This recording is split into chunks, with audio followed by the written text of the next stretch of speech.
So believe me when I say, as somebody who does have a lot of reverence for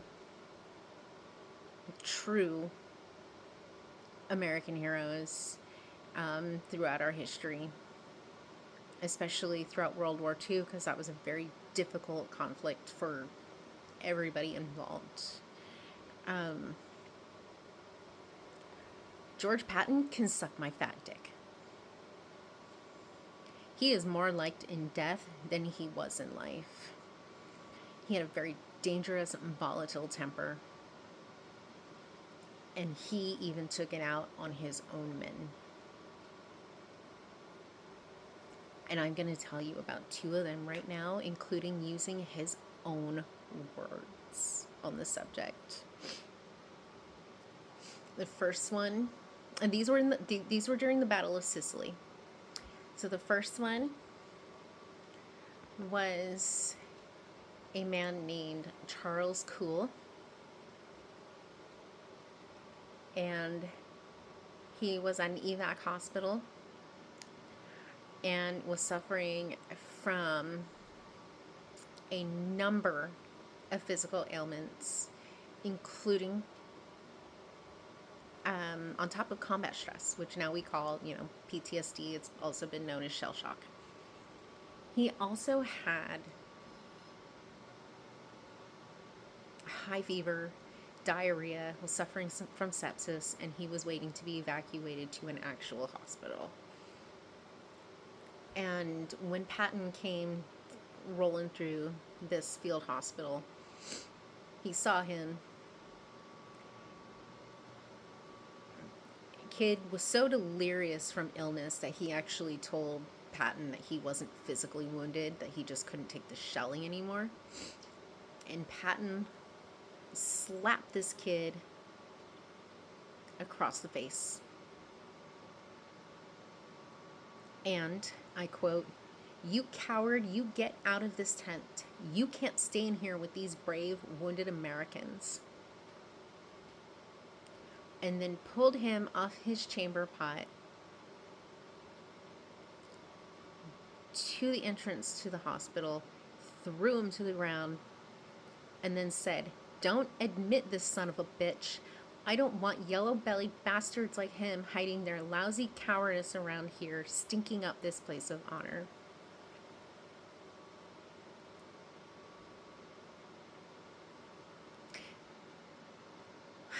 Thankfully, cooler head prevailed, and this kid was evacuated to where he could get better care and not be abused by a general.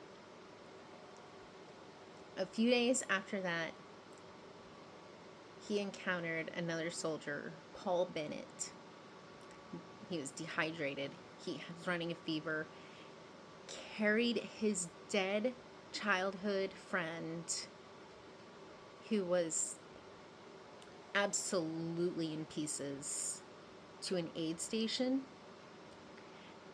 and was so fucked in the head over the whole experience, he was not coherent, and he was in such total shock that he had no bladder or bowel control. He was actually in bed, naked from the waist down, because of this. And because he couldn't really answer Patton when he was asking him questions, guess who started yelling and screaming again? "Your nerves? Hell, you are just a goddamn coward, you yellow son of a bitch. You ought to be lined up against a wall and shot. I ought to shoot you myself right now, goddamn you."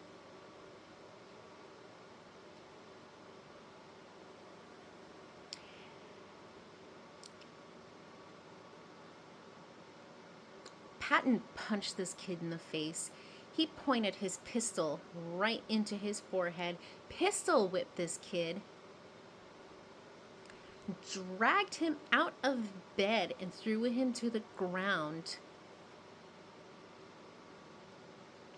and threatened to shoot him.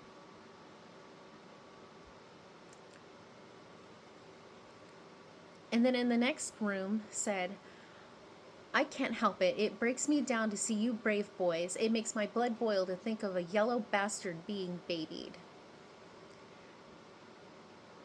And then said that they should not tolerate cowardly bastards hanging around our hospitals.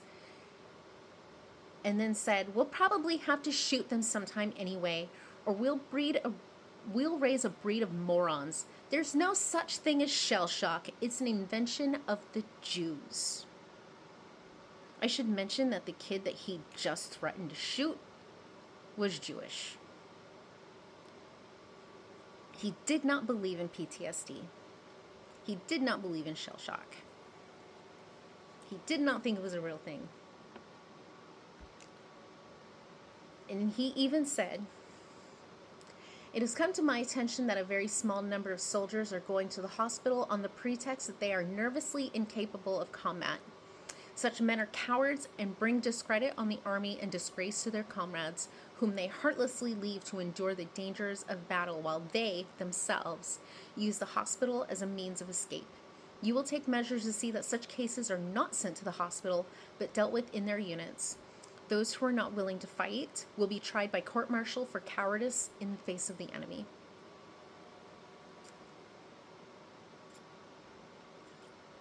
He also wrote in his diaries, I never felt a moment of remorse. I likely saved Bennett's soul, if he had one.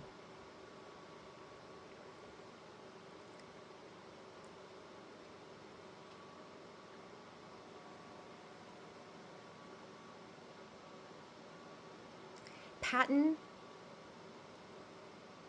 does not deserve any fucking accolades whatsoever.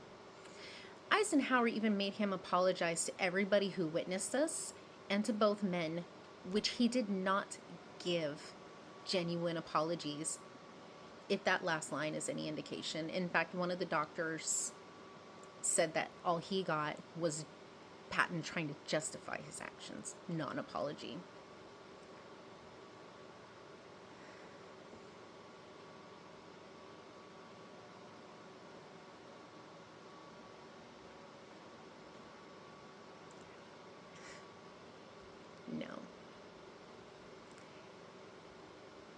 No,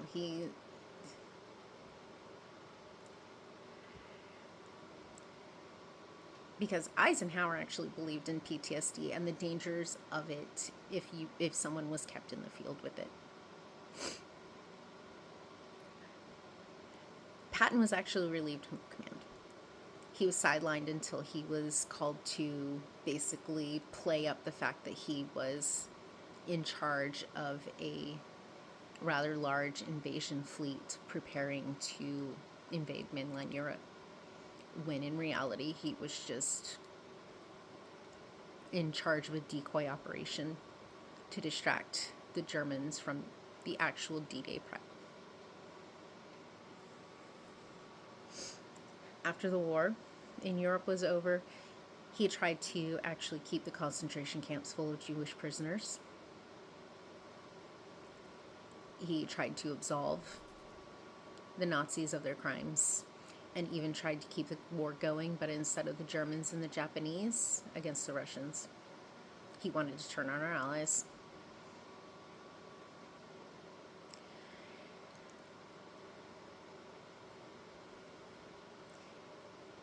Any man who would treat his soldiers like that can burn and rot in hell for all fucking eternity. It is a very dangerous leadership tactic. And ever since I learned about that, I will never have an ounce of respect for Patton ever again. So, rotten piss, asshole.